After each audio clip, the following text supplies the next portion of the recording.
My name is Calix Jang, and I modeled a 3D mechanical miniature of the Hercules C-130.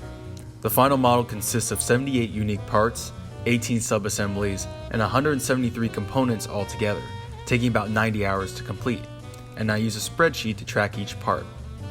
I dimension each part from the physical model using a caliper.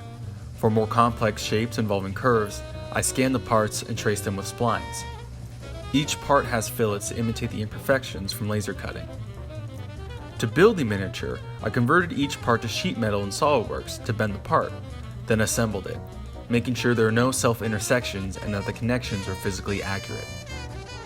I mated the gears together so the turbines would turn with the center gear as intended.